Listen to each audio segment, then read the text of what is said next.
everybody. I'm Chris Berman along with Tom Jackson on Championship Sunday, NFL Primetime. And we waited 3 weekends for nail biters and edge of seats and heart palpitations. I think we got it. Wild ride. Wild comes to mind. Wild ride. And forget the greatest weekend in football. It was a pretty darn interesting Sunday in the National Football League. Well, you know the storylines. The New Orleans Saints had never, ever, A, hosted a championship game, B, in their history, they've been around since 1967, ever made the Super Bowl.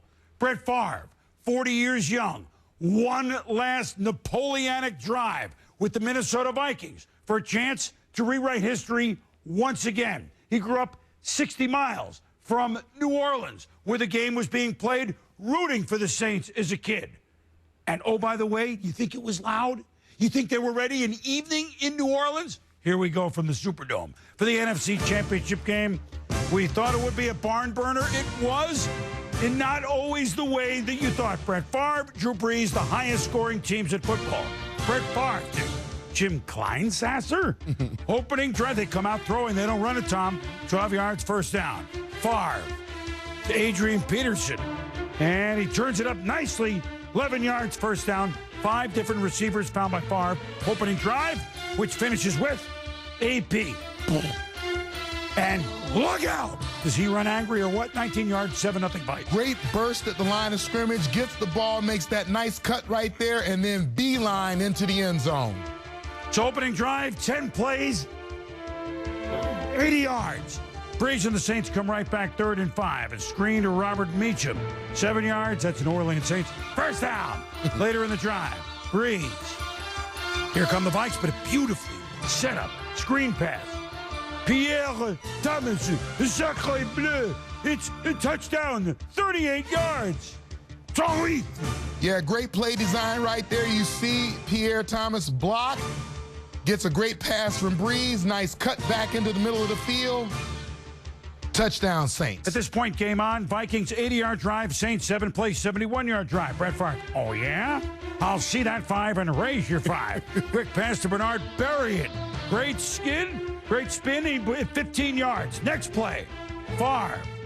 Percy Harvin on an end around. Coming out of the backfield, but hemmed up. Only picks up a couple yards. However, Bobby McCray nailed Favre with a flag. Yeah, he saw Favre come around after the handoff, and he gave him a whack, one of many Favre took on the day. Later in the drive, 3rd and 7, Favre. Percy Harvin, 20 yards, first down inside the 10. However, boy, were they coming. Here's his ex-teammate and good friend, Darren Sharper. Yeah, and this was all day long, even the referee trying to help Favre out. But 3 plays later, 3rd and goal, Favre. Zing! Sidney Rice, touchdown. So here come the Vikes. They're up 14-7. Well, Favre does so much with his arm and the pump fake, moving people around and opening up receivers. He throws them open as he does right there. Okay, so I'll see that 10 and raise you 10, says Drew Brees. Reggie Bush, nice seam pattern across the middle. 28 yards, that's a first down. Later in the drive, 1st and goal. Brees with a play action. And Devery Henderson in the end zone, touchdown, 9 yards. We are tied at 14. And Henderson one-on-one with Benny Sapman. Watch him just keep working for his quarterback. Supposed to go inside on the route, breaks back to the back corner of the end zone. Brees finds it. End of each half will come back to haunt the Vikings. Reggie Bush muffs a punt. Vikings fall on the ball. Bush never had possession, and they're inside the 10. First turnover postseason. Saints be the only one that would have. But then what happens after that? A simple Favre handoff to Adrian Peterson that never gets executed. Scott Sizzling Fujita falls on the ball and saves the day, Saints. And you can see Favre reaching for AP right there, and looks like he just never actually gets him the football. So the game tied 14 all and half. Minnesota had a chance to take the lead. Opening kickoff, second half. Courtney Roby. He disrobes a lot of the Vikings here, takes it outside, and he is in a Minnesota territory. 61-yard return to open up second half. Saints haven't led yet until 1st and goal. Pierre Thomas. And whoa, was he down? Well, we'll never know. Saints up 21-14. Then Peterson It's a fumble. How can this happen? But the Vikings do catch a break. They fall on the ball. But AP to the sidelines, clearly fumbleitis. Later in the drive, 3rd and 2. Favre, play action. Asante Shanko, he had a huge day. One-handed grab, 1st and goal at the 121 yard. Yeah, and you can see he's being held there, but he's still great concentration on the football. Bring it down for an opportunity to score. Now, hold on, Adrian. Yeah, he does. Touchdown, tied at 21. So both teams went bang, bang, bang, bang. And then quieter scoring second quarter. Now bang, bang here in the 3rd. You kidding? It's a fumble by Peterson again, but he follows his own fumble. Roman Harper made the strip. Yeah, and you can see right here, I mean, I can't imagine the panic for Adrian Peterson as he goes to get that football. Later in the drive, 3rd and 5. Favre, shotgun, incomplete, but there's a flag on Anthony Hargrove. Yeah, because he lifted and drove the quarterback into the ground. That is a good call by the officials, but you can see Favre was feeling those hits. Later in the drive, Favre nailed and picked off by Vilma. Jonathan Vilma with the pick, and Favre in serious pain, taken low by McCrary and Adele. Yeah, and as you watch that hit right there, they have a rule for hitting the quarterback low. You wonder why it wasn't called right there. And you know what? At this point when you watch, could he even come back? Getting his ankle tape on the sideline. But here he comes, like John Wayne on the Ponderosa. Percy Harvin, and he's stripped by Will Smith. Adele gets on it. How can this happen? Favre involved with trying to fall on the ball. 5 fumbles, Minnesota. They lose it this time. So 3rd and goal, Saints. Brees giving a gift to Reggie Bush. They knock him out. No! Watch what Bush does. He's so good with the pylon. Yeah, very athletic. He turns right here, that goal line stretching to infinity, and you can see clearly crosses it right there before he steps out of bounds. So the Saints back up by a touchdown, 28-21. Adrian Peterson, give me the ball. Just runs down the sideline for a 27-yard gain. 3 plays later, 3rd and 10. Favre. Still hit, but to bury in between 2 defenders. 30 yards, 1st down. Favre. Underneath to Berrien, but look at this. He fumbles, and it's recovered by the Saints. What are they slicking up the balls, Tom? Well, Tracy Porter, excellent job right there, holding the receiver up, knocking the ball out. Saints scrambling to get it. And 6 fumbles, Vikes, 3 lost. Remember the name, Tracy Porter. Favre. 3rd and 6 with 7 to go to Shanko, 16 yards, 1st down. Vikes amazingly still in it, despite all the turnovers, just down 7. Favre to the end zone. Incomplete to Bernard Berrien, but wait. Flag on the play, pass interference. Vikings ball at the 1. 2 plays later. Peterson, touchdown. He had 3 in the day, along with the fumbles. We're tied at 28. Minute 39 to go. Vikings, 1st and 10. Brett Favre, how many times have you seen him do it? Wow. Oh, man. Sidney Rice, 20 yards across midfield. Vikings, in action. Chester Taylor, 14-yard run to the 33. It would be at this point a 50-yard attempt by Longwell. 19 seconds ago. 3rd and 10. Wait a minute. 1, 2, 3, 4, 5, 6, 7, 8, 9, 10, 11. 12 men in the huddle. You got to be kidding. It's a 5-yard penalty. Pushes him back to the 38, which is probably out of field goal range, which forces a pass, which is intercepted. All that happened because maybe too many men on the ice, if you will. Tracy Porter picked at the end of regulation. We go to overtime. And, of course, the Saints win the toss. Brett Favre has to watch. 2nd and 10, 0-48. Drew Brees to Marcus Colston. Bobbled, almost picked Tyrell Johnson. Incomplete. Vikings almost get it. Next play, 3rd and 10. Drew Brees to Devery Henderson. After a measure, just short of the 1st down. Sean Payton, let's go. We have the highest scoring offense in football. 4th and inches. Pierre Thomas up and over. But, well, we're not going to take a look again. But this another thing we'll discuss. Then, for the Vikings 42, Brees over David Thomas's head. Pass interference. Was it catchable? I don't know if it was catchable, and I couldn't tell how much contact there was. The referee had a better look than we had.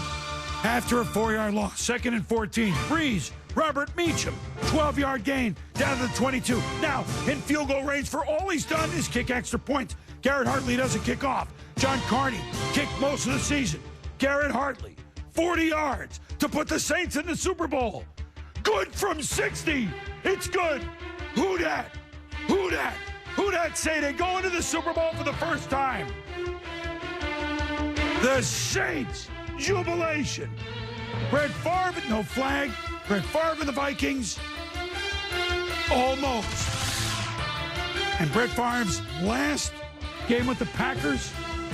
And who knows if last game with the Vikes, championship game, interception, or his last pass he throws, team loses, overtime, field goal. The New Orleans Saints are headed to Super Bowl 44 in Miami. Saints 31, Vikings 28 in overtime. After the game, Saints, do you think they were fired up?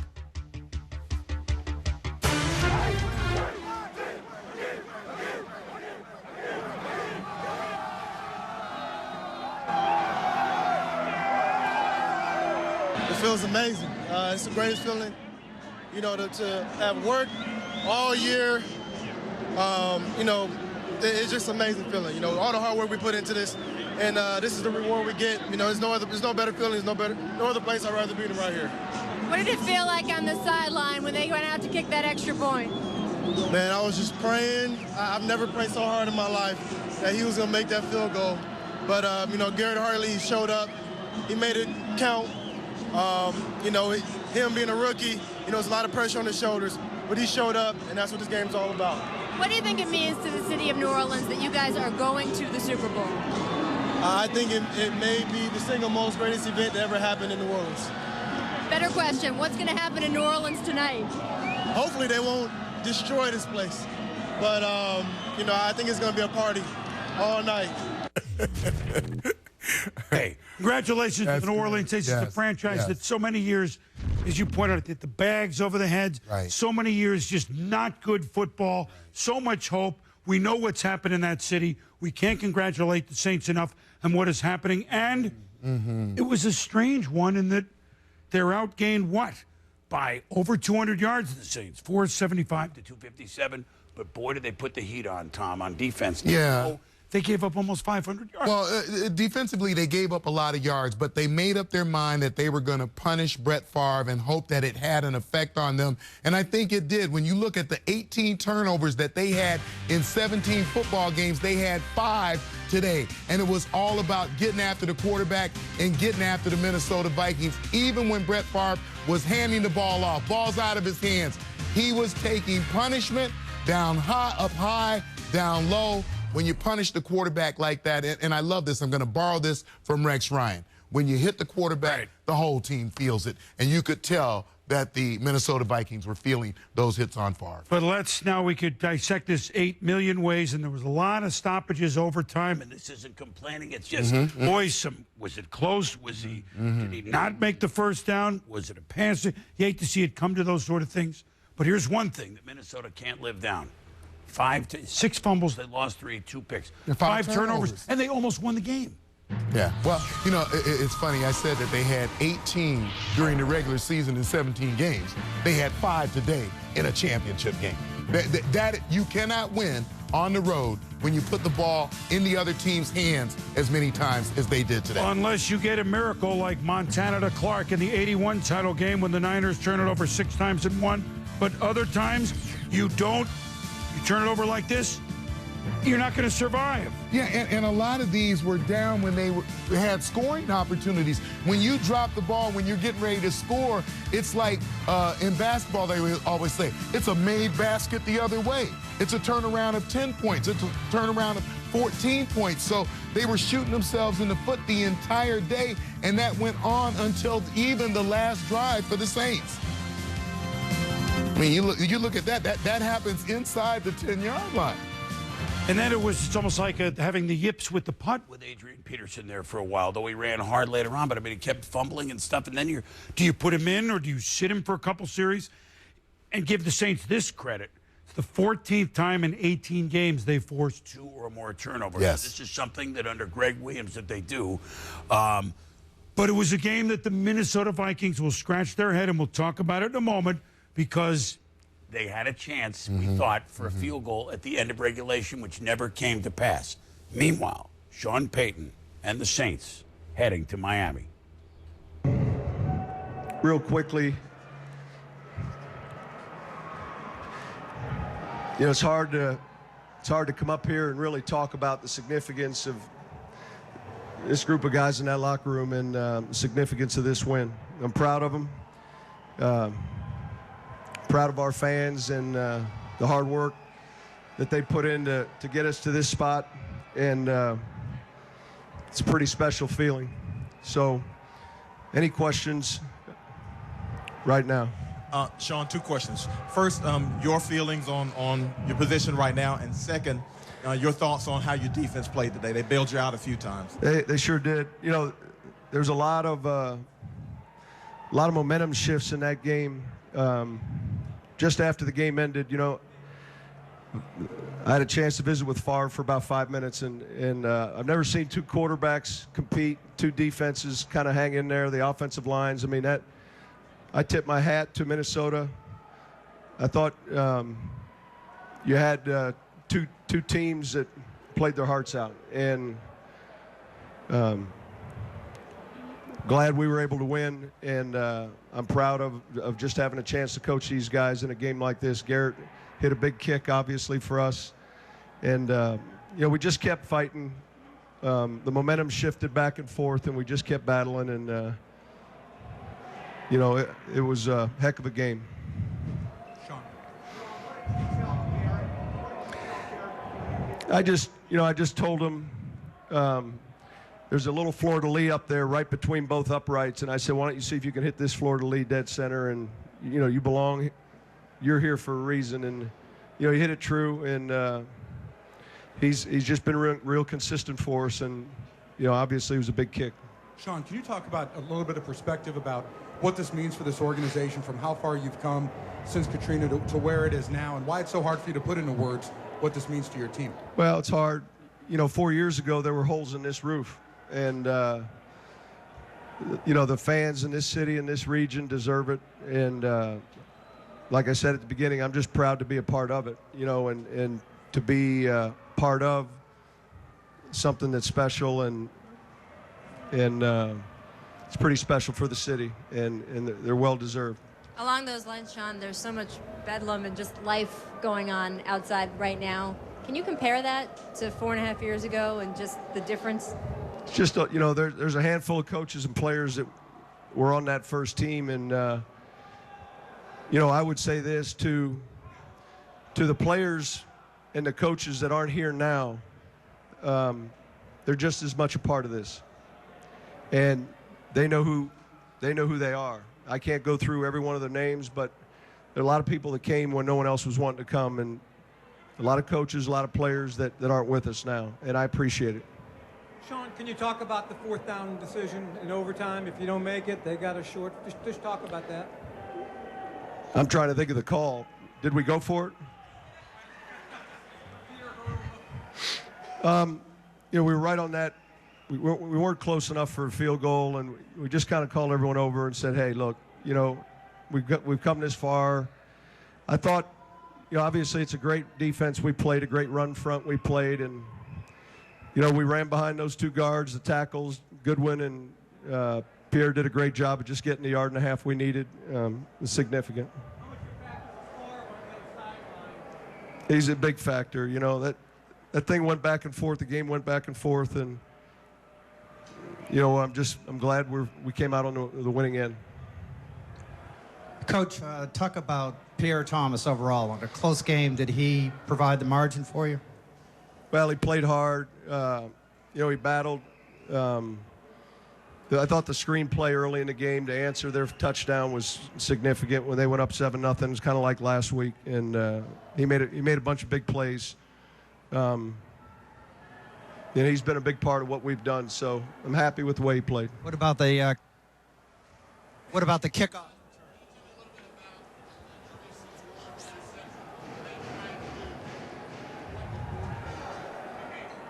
I didn't hear the question. Tracy Porter's interception, what were they trying to run there, and what was Porter's answer to that? I'd have to go back, and it's kind of a blur right now, to be honest with you. I know this. We came up with the turnover margin, I think pretty significant, 4-1, 5-1. And credit Minnesota, really, 5-1 and to win by a field goal, that's unusual. And like I said, the one specific play, though, I'm struggling with. Well, they're not struggling on Bourbon Street. You know about Fat Tuesday during Mardi Gras? It's Fat Sunday night. There's no question about it. These Saints fans have waited forever. The fleur-de-lis flying. Who knows what else is flying? Spirits are flying. And I think Sean Payton, he's as dialed in a coach as I know. But yet you could see that emotion right there. What play was it on fourth down? Of course he knows what it is, but the emotion of the way he, Drew Brees, his players, they're among the people. That he mentioned the past players and coaches on some forgettable teams. There's a relationship, and we had it this morning, between players, coaches, and the city that is unusual in the National Football League. It's unique, and at long last, the Saints are marching to the Super Bowl, and our hats off for because we know how the people have waited down there, Tom. Well, when you look at the history of the New Orleans Saints, that Brett Favre had been the story the entire football season. Boom reminded me he had been the story from March on. And I think that what I will take away from this game, and yes, it's a team game, but the story really was Brett Favre. The courage that he showed on the field, the pounding that he took, the way he kept standing up, bringing his football team back, the way he almost won a football game when they actually offered the ball up to their opponent 8 times, lost 5 turnovers, and still almost won that football game. If that's the last image that I have of Brett Favre, then that's a great image to have, even in a losing effort, the courage that he showed today. And the turnovers, yes, there's 2 picks. The one at the end that might never have happened, had they not been flagged, you'll never know would they run or throw or what would go on. But it was, the fumbles were something, they were like normal plays. A couple of the handoffs, they were like normal. It wasn't like, whoa, look at that strip down the field, Tom. Well, you got to get the small things right. Yep. When you're playing a big game like this, the small things you hope are automatic. The handoff, that ought to be just automatic. I completed a pass. Boy, my receiver's fighting for an extra yard. Get him down on the ground. But those things happen in a game. And again, back to Brett Favre, he's never been afraid to throw a pick. People make such a big deal. Well, he threw a pick to end this game, and he threw a pick to end this game. He's never been afraid to throw a pick. Right. It's one of the things I admire about him. So, maybe he'll play again, maybe he won't. Not the time for it, but you talk about pure courage. That's what I saw today in that game. Phil Collins sang a song that's one of my favorites called Both Sides of the Story. For the Minnesota Vikings fans, once upon a time they won all these championship games. They won their first 4 under Bud Grant. But now they will think that we've lost 5 in a row just trying to get back to a Super Bowl where we've never run. So understandably, disappointment in the land of 10,000 lakes. But for the New Orleans Saints, the other side of the story is maybe, despite, as Sean Payton said, we got the turnovers 5-1, but yet give the Vikings credit. When you're overcoming all of that, you know what? Maybe they needed every one of those turnovers in a close game to somehow, some way, get the Saints to the promised land. And it will be an exciting 2 weeks. It's always fun to see a team that's waited so long get to the Super Bowl for the first time. Yeah, absolutely. Absolutely. Congrats to the Saints. They win in overtime, and they're moving to the Super Bowl. Now, with the team that started 14-0 over in the AFC make it, or with the upstart Jets upset the Colts. Inside.